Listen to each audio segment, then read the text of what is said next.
देखो, जब भी कोई ऐसी वेब सीरीज आती है जिसके सीजन 1 और 2 को ऑडियंस ने बहुत ज्यादा पसंद किया हो, तो ऑटोमेटिकली उसके थर्ड सीजन से जो एक्सपेक्टेशंस है वो 100 गुना ज्यादा हो जाती है। लेकिन अब मैं सीजन 3 कंप्लीट करने के बाद ऑनेस्टली ये बात कह सकता हूं कि मैं थोड़ा बहुत इस शो से डिसअपॉइंटेड हूं, और उसका रीजन क्या है ये मैं आपको इस रिव्यू में बताऊंगा। जहां मैं अगर स्टोरी का सिनॉप्सिस दूं तो स्टोरी एक्जैक्टली वहीं से शुरू हुई है जहां पे सीजन 2 के एंड हुई थी। कि सारे फुलेरा गांव वाले किस तरीके से अभिषेक को वापस लाना चाहते हैं, किस तरीके से प्रहलाद जी अपने बेटे की मौत को ओवरकम कर रहे हैं, और किस तरीके से गांव का जो इंटरनल पॉलिटिक्स है वो इतना ज्यादा आउट ऑफ कंट्रोल हो जाता है कि पूरी सीजन 3 की कहानी एक अलग ही ट्रैक पे चली जाती है। इसी पूरी कहानी को तकरीबन 8 एपिसोड में दिखाया गया है, जहां हर एपिसोड की जो ड्यूरेशन है वो तकरीबन 35 से 40 मिनट है। जहां अगर शुरुआत में ही मैं शो का एनालिसिस करूं तो इस शो को बहुत क्लियरली डिवाइड किया जा सकता है दो पार्ट्स में, पहले 4 एपिसोड और लास्ट 4 एपिसोड। क्योंकि अगर मैं पहले 4 एपिसोड्स की बात करूं तो वो वही सादगी और सिंप्लिसिटी को कैरी करते हैं जो आपको सीजन 1 और 2 में देखने को मिली थी, जहां आप सीरीज देखते टाइम ड्रामा में एंगेज भी रहते हैं और कॉन्स्टेंटली आपके चेहरे पे एक स्माइल रहती है। और इस शो के डायलॉग्स जिस तरीके की फीलिंग्स और इमोशंस को ट्रिगर करते हैं,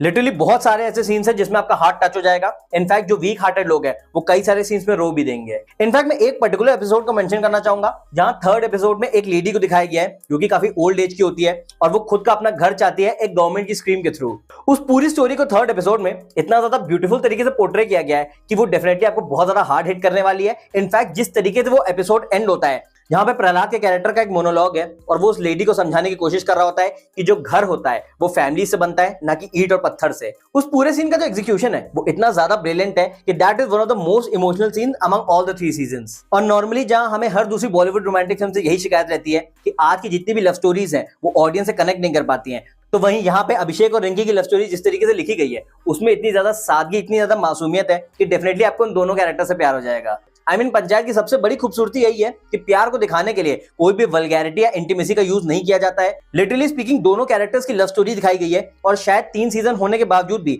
दोनों कैरेक्टर्स ने अभी तक आपस में हाथ भी नहीं मिलाया है। यही एग्जैक्टली वो चीज है जो पंचायत को बाकी सारे शो से ऊपर ले जाती थी और इसको एक यूनिक आइडेंटिटी देती थी। अब इन केस ऑफ वंडरिंग की जब शो में इतनी सारी चीजें अच्छी हैं तो मैंने इंट्रो में ऐसा क्यों बोला कि इस शो ने मुझे डिसअपॉइंट किया, तो यहाँ पे प्रॉब्लम आती है आखिरी 4 एपिसोड के साथ, यानी 5th, 6th, 7th, 8th episode का जो एग्जीक्यूशन है उसमें डेफिनेटली काफी सारे फ्लॉज हैं। देखो, जहां मैंने बताया कि पंचायत के जो फर्स्ट 2 सीजन्स हैं वो अपनी इनोसेंस, सादगी और सिंप्लिसिटी के लिए जाने जाते हैं, वहीं इस सीजन के जो लास्ट 4 एपिसोड्स हैं उसमें बहुत ज्यादा पॉलिटिकल एंगल और वॉयलेंस गुजर दिया गया है, जिससे लास्ट एपिसोड आते आते तक ना सिर्फ स्टोरी ड्रैग होने लगती है बल्कि पंचायत का सीजन 3 इतना ज्यादा बदल जाता है कि आप कंफ्यूज हो जाएंगे कि आप पंचायत देख रहे हैं या फिर मिर्जापुर। इनफैक्ट विधायक का कैरेक्टर जो कि पिछले सीजन में इंट्रोड्यूस किया गया था उसको इस सीजन में इतना ज्यादा इंपॉर्टेंस और इतना ज्यादा स्क्रीन टाइम दे दिया गया है कि after a point of time literally ऐसा लगने लगता है कि वही शो का हीरो है। इनफैक्ट उसी से रिलेटेड बहुत सारे सबप्लॉट्स भी डाल दिए गए हैं कि कहीं उसने कुत्ता खा लिया, कहीं उसने कबूतर को मार दिया। और ऑनेस्टली बताऊं तो इन्हीं सारी चीजों की वजह से पंचायत शो अपना जो चार्म है वो कहीं ना कहीं लास्ट 4 एपिसोड में बहुत बुरी तरह खो देता है। सेकेंडली, जहां मैंने बताया कि हर एपिसोड की जो ड्यूरेशन है वो तकरीबन 30 से 40 मिनट है,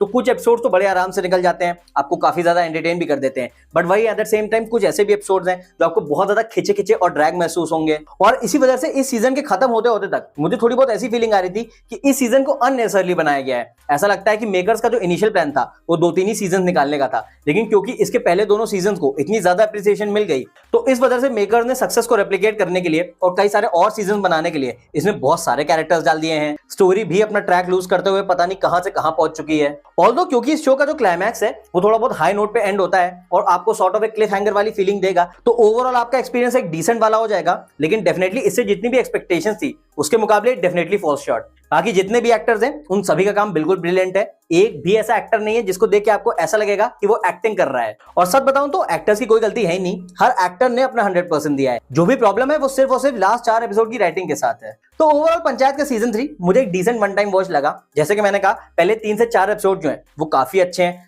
थर्ड एपिसोड जो है वो मैं फिर से रिपीट कर रहा हूं बिल्कुल एक्स्ट्राऑर्डिनरी है, बट वहीं जो लास्ट के 4 एपिसोड्स हैं वो थोड़े बहुत डल और ड्रैग्ड हैं। और इसीलिए मैं आपको ये रिकमेंड करूंगा कि अगर आपने पंचायत का सीजन 1 और 2 देखा है तो आपको थर्ड सीजन एक बार डेफिनेटली देखना चाहिए। But at the same time मैं ये भी कहूंगा कि एक्सपेक्टेशन बहुत ज्यादा मत रखना, क्योंकि जो मैजिक इस शो के सीजन 1 और 2 ने किया था वो मैजिक ये सीजन 3 नहीं रिक्रिएट कर पाता है।